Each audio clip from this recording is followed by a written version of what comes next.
Ce soir, je vais vous présenter rapidement comment j'automatise pas mal de mes tâches sur le web et dans mon boulot avec un logiciel qui s'appelle Zenoposter. Donc voilà, hop. Alors la classique petite présentation, donc tout ça on s'en fout, il n'y a que la dernière ligne l'avant-dernière ligne qui est intéressante, c'est que je suis une grosse feignasse.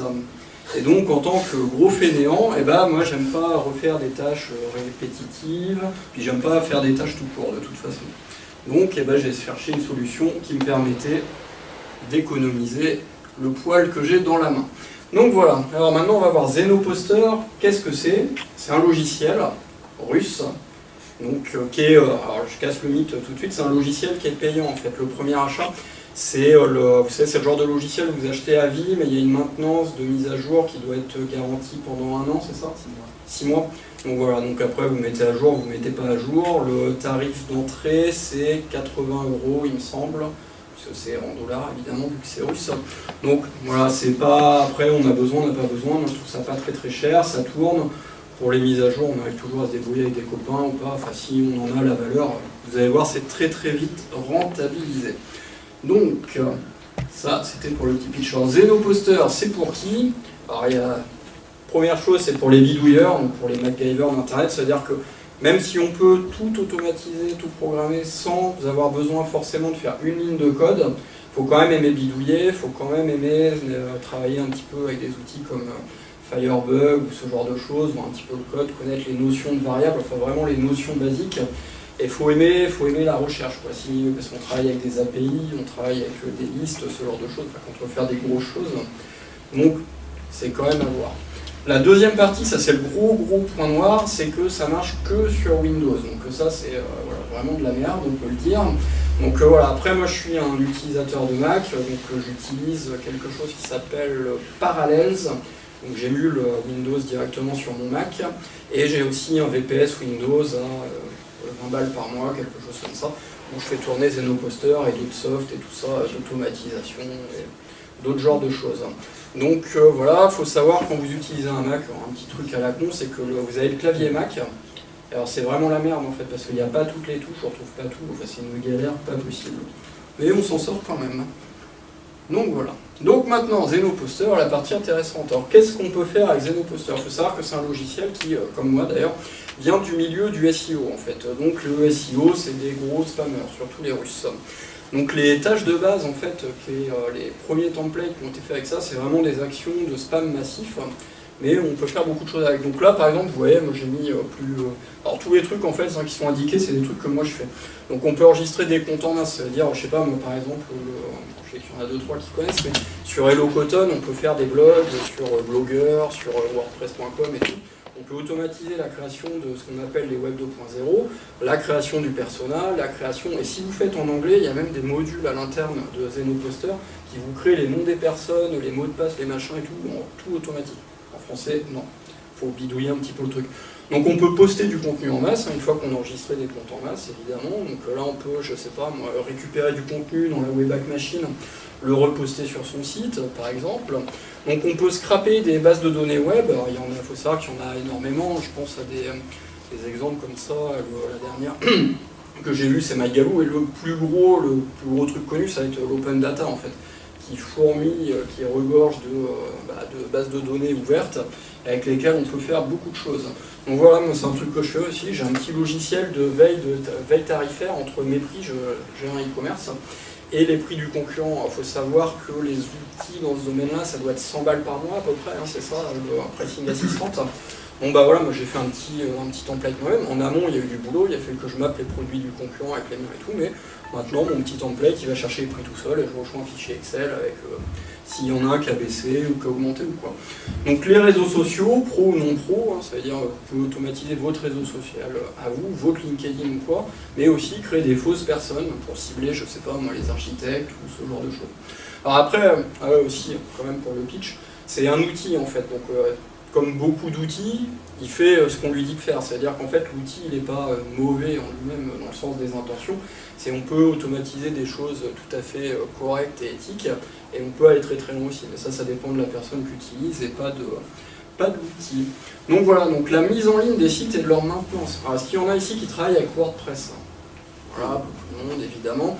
moi, j'ai un petit starter kit, hein, on va le voir après, pour faire du WordPress. J'avais acheté le bouquin de SEO Mix, Daniel Rock, donc il vous donne toute une procédure, les plugins installés, comment les paramétrer, etc., etc., votre thème, quand vous avez un thème préféré et tout. Bon, moi j'évalue ça, j'en fais beaucoup, hein, mais tout paramétrer bien, de la déclaration du nom de domaine jusqu'à la mise en place des extensions et tout, c'est 2 heures de boulot bien énervé, quoi. Donc aujourd'hui, avec Zenoposter, je fais ça en 20 secondes à peu près, quoi. Donc voilà, c'est de ce genre de tâches. Donc voilà, après, des stratégies web complètes, alors ça on va en parler un peu plus en détail après, puis après tout ce qui est perso pour gagner du temps. Donc, je sais pas, moi dans ma boîte on travaille avec une CRM, donc j'ai automatisé la CRM, on a le cas, on en parlait tout à l'heure, on a un comptable en fait qui travaille avec ça, qui a automatisé toutes ces tâches comptables avec son logiciel de compta, avec Zenoposter. Donc vous voyez, on est très loin du web et des hackers. Donc voilà, à quoi ça va se servir? Alors pour faire des proof of concept, j'avais envie de placer un mot un peu intelligent dans mon truc, c'est-à-dire que moi je travaille beaucoup avec un développeur, mais le développeur n'est pas toujours dispo. Donc je fais des premiers tests sur Zeno, voir si ça marche ou pas, c'est-à-dire par exemple un site automatique ou quoi, un peu basique ou quoi. Et si ça marche bien, après on va passer à la vitesse au-dessus, sur la taille de la base de données, sur la taille de plein de choses, avec le développeur. Donc ça permet quand même de tester ces concepts à vraiment pas cher, quoi. Si on parle d'un site web, bah, ça vous coûte à la limite le prix du nom de domaine et de l'hébergement. Donc c'est pas grand-chose.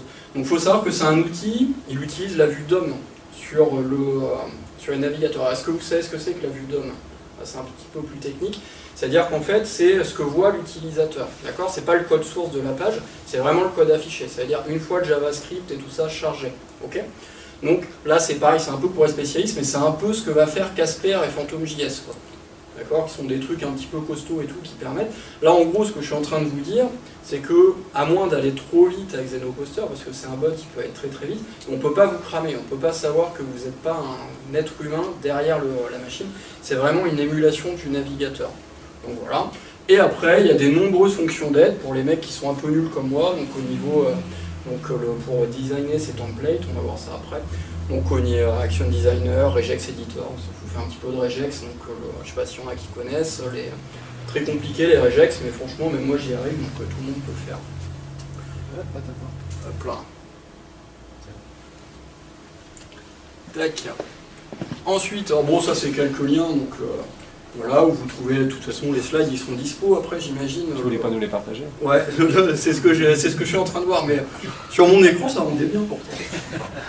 En fait j'ai cliqué dessus je crois. Et voilà la bête maintenant, on arrive à la partie intéressante. Donc il faut savoir que quand vous installez Zenoposter, en fait vous installez 2 programmes. Zenoposter, qui sert à rien finalement, enfin pas grand chose, et quelque chose qui s'appelle Project Maker. Et Project Maker c'est là-dedans que vous allez tout faire. C'est cette interface-là, Windows, qui est un peu moche.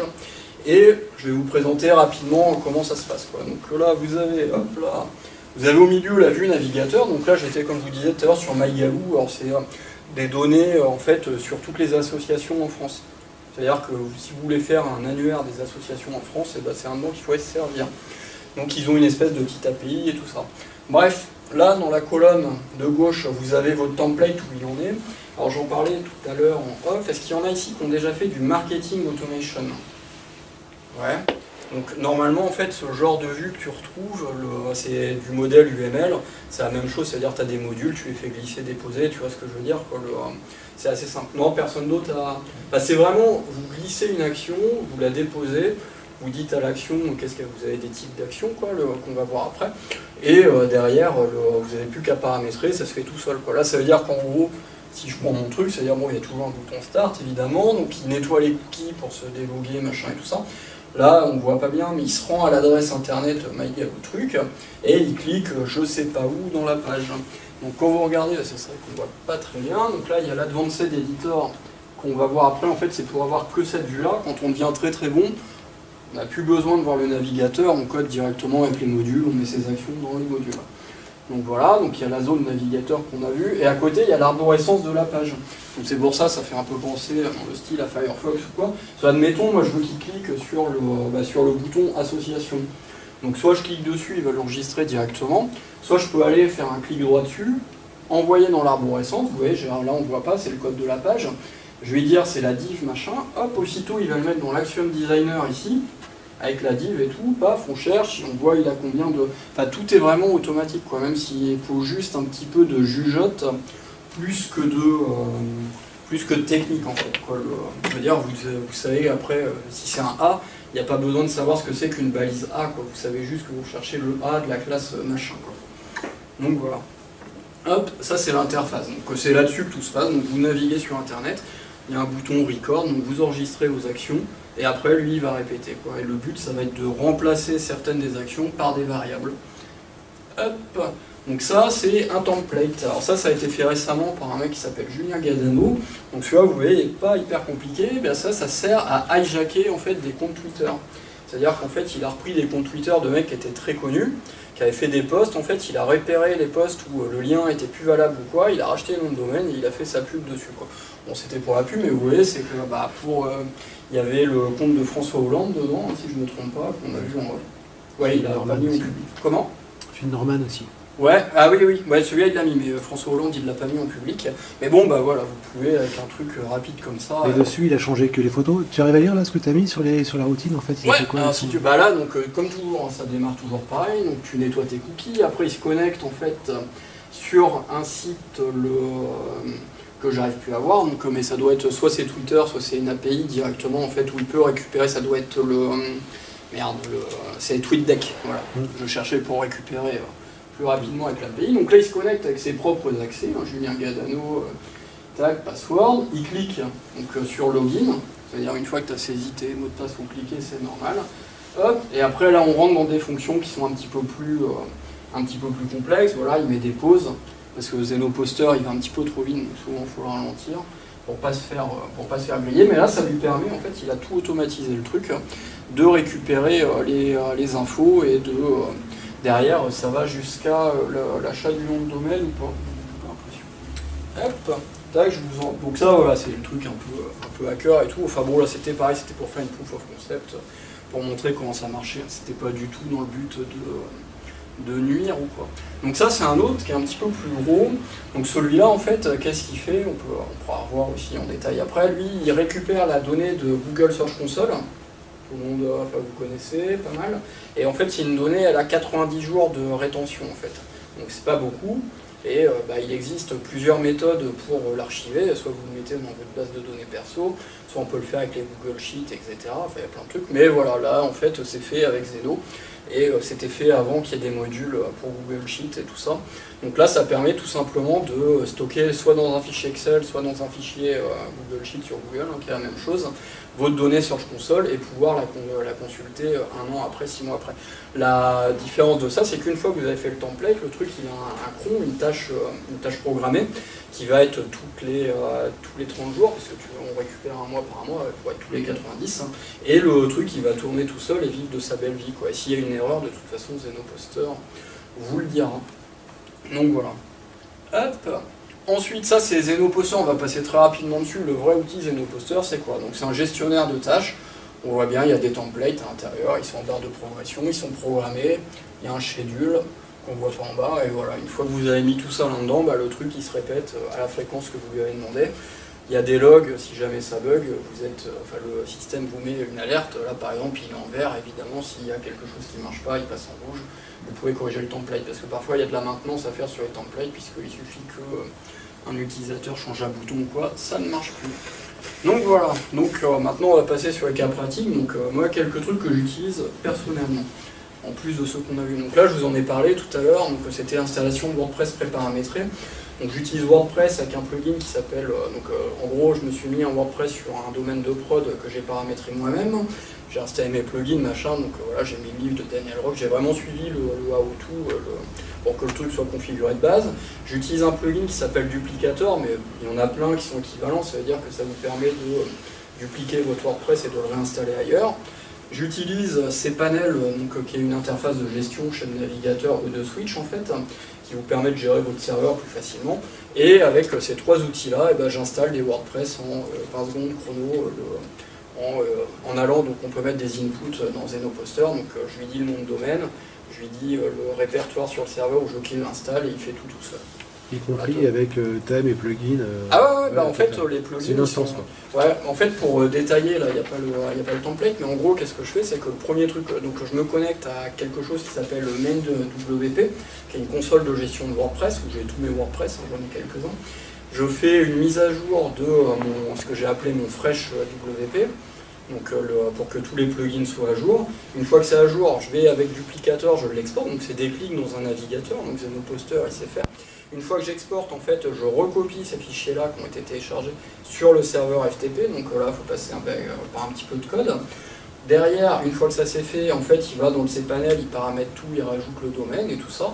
Le domaine a été acheté en amont, par contre, je lui fournis, même si je pourrais l'automatiser aussi.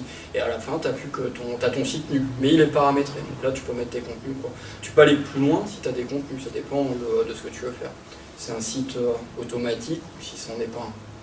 Tu t'en sers pour quoi, toi? Pour tes fermes SEO, là, pour tes myriades de... Bah non, pour tout. Des fois, ça m'arrive de faire des sites un petit peu en clientèle, et surtout beaucoup, enfin je sais pas, on travaille tous dans le web, vous savez ce que c'est, il y a toujours le beau-frère du cousin de machin qui a besoin d'un site web ou quoi, un petit truc vite fait, bah, je le fais avec ça, quoi.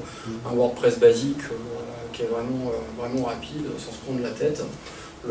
J'ai pu à le paramétrer, et au moins je sais que je fournis un truc propre, c'est-à-dire forcément le site est vide, hein, donc il va pas ranker, mais au moins il n'y a pas de conneries de faites, il y a la sécurité d'installer, il y a Updraft Plus qui est configuré avec mon Dropbox, enfin vraiment toutes les petites tâches basiques pour avoir un projet propre.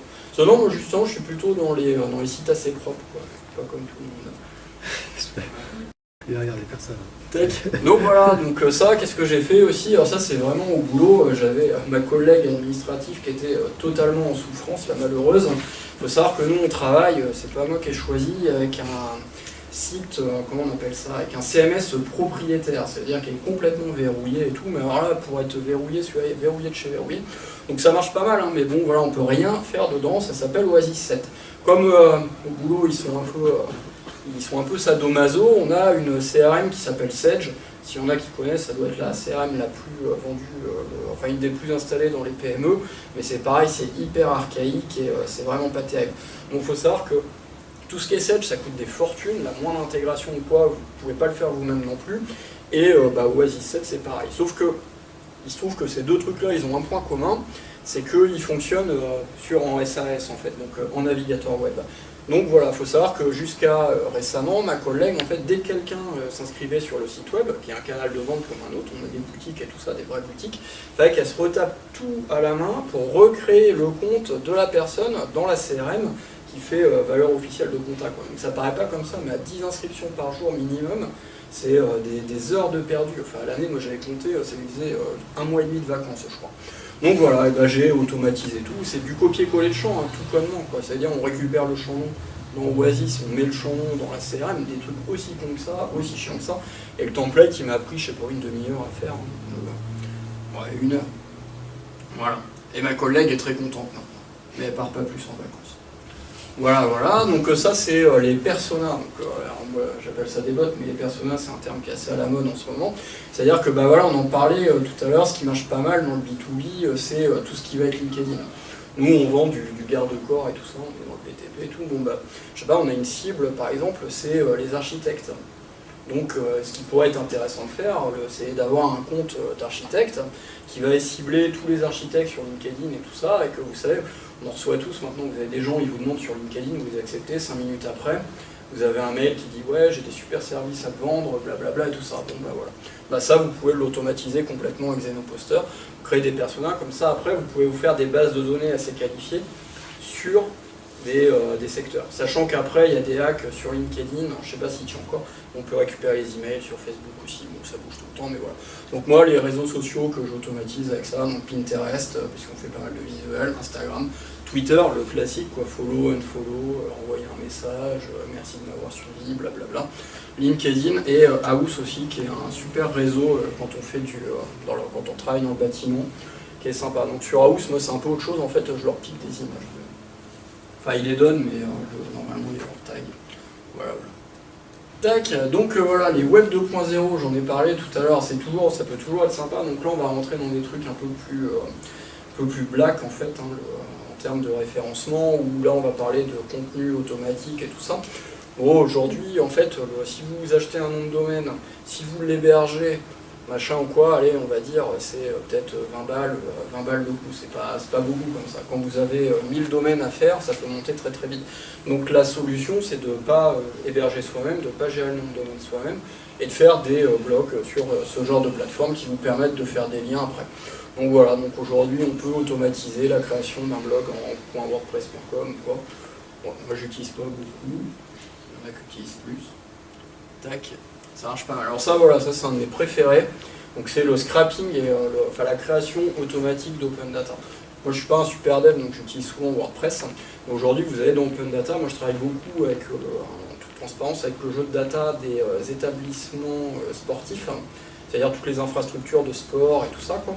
Et aujourd'hui, on peut vous récupérer, en gros, vous avez l'adresse de l'établissement, les infrastructures, s'il y a un accès handicapé, je travaille dans le tennis, donc le nombre de cours, la surface des cours, vous avez tout dans une base de données qui est énorme, c'est un fichier Excel qui fait 150 mégas ou un truc comme ça. Donc beaucoup de données. Bon aujourd'hui, on peut faire des sites avec ça, et ça marche, des sites qui sont liés, automatisé, c'est-à-dire que voilà, vous avez le terrain, c'est de la terre battue, il suffit de faire un texte à tout dans Excel qui dit le club de machin propose X terrain en telle surface, ça va hyper vite. Vous automatisez directement dans WordPress ou directement avec l'API REST et Zenoposter, même en postant dans vos pages et tout, vous créez tout automatiquement. Et là, on se retrouve avec des sites créés ça se compte en minutes, qui font 30 000 pages, quoi. Voilà, parce que le nombre de clubs de tennis en France, c'est 26 000. Aux dernières nouvelles, donc là je vais pas le donner parce qu'il y a des caméras et tout, mais j'ai montré, on peut en parler en off et tout, on connaît. Il y a un mec qui a fait ça dans un domaine, en fait il l'a fait en Presta. Parce que la communauté Zeno c'est assez petit, donc dans un domaine d'établissement de sport, et le gars il fait à peu près 1000 € mensuels de revenus, quoi, sur un site qui a été créé complètement automatique, avec des trucs assez à l'ancienne, quoi, la base de données ville et les infrastructures. Tac, après, on peut faire aussi un cycle complet. Ça marche moins bien en ce moment sur la fin, mais aujourd'hui, vous pouvez en fait vraiment automatiser du début à la fin. Donc là, on parle dans des trucs un petit peu plus pointus, mais vous pouvez scraper des noms de domaine, c'est-à-dire parcourir toutes les pages, donc typiquement des annuaires, des journaux, enfin ce que vous voulez, pour récupérer des noms de domaine expirés. Donc vous récupérez tous les liens sortants. Vous vérifiez que les liens sortants y répondent mort, je ne l'ai pas noté.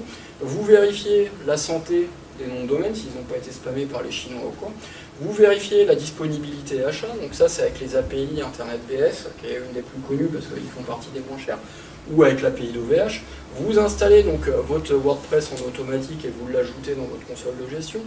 Vous mettez du contenu automatique dessus, donc si c'est un expiré, si le domaine est mort, souvent vous pouvez récupérer dans la webback le contenu en fait, qui est plus utilisé et qui ne demande que ça, le malheureux.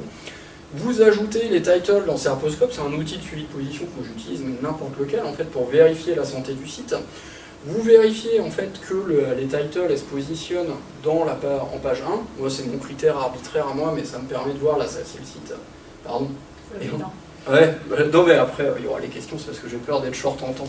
Mais vous suivez en fait l'évolution des positions, ça va prendre, parfois ça va prendre 2 jours, parfois ça va prendre 15 jours, puis parfois ça va prendre 3 mois avant que le site il soit remonté, qu'il refasse un peu de trafic. Vous pluguez sur Analytics, c'est complètement arbitraire, chacun met son critère de qualité où il veut, quoi. Ça va être plus de 10 visites par jour sur Analytics ou quoi. Donc vous suivez l'évolution de la santé du site et la reprise des positions, surtout si vous avez mis l'ancien contenu. Et là directement vous faites une 301, en fait, donc c'est une redirection du domaine sur le domaine à vous qui vous rapporte de l'argent. Et là vous avez fait un cycle. Là on parle de cycle qui dure 3 mois à peu près, quoi. Donc bon voilà, après malheureusement aujourd'hui la dernière partie, les 301, ça marche quasiment plus. Elles sont même négatives. Mais je veux dire, voilà, vous pouvez vraiment automatiser de A à Z la reprise de nouveaux contenus, quoi. Donc ça c'est pour montrer des trucs un peu compliqués, un peu black, mais on n'est pas du tout obligé d'aller dans ces choses-là. Tac, et ben voilà, j'ai fini. Donc attends, je remets celui-là, c'est un peu plus compliqué. Mais donc voilà, mais c'est vraiment automatisation des tâches basiques. Voilà, j'ai oublié de préciser au début, mais avant j'utilisais iMacro, qui est très connu, qui est très gratuit.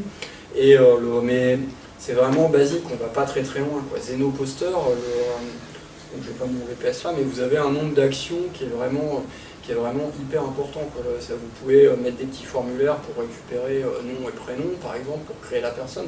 Enfin, ça permet de coder sans savoir coder, quoi. Honnêtement, moi j'utilise aujourd'hui les regex sont obligatoires. C'est le plus compliqué là-dedans, mais avec l'assistant de regex, on bidouille, hein. Moi je rajoute des caractères et je clique jusqu'à ce que ça marche. Et la gestion des variables, évidemment, pour stocker d'un élément à l'autre, quoi. Donc voilà, on peut vraiment créer des sites de A à Z. Aujourd'hui, il y a de la donnée partout. Enrichir des pages sur votre site de manière complètement automatique, quoi. Voilà, voilà.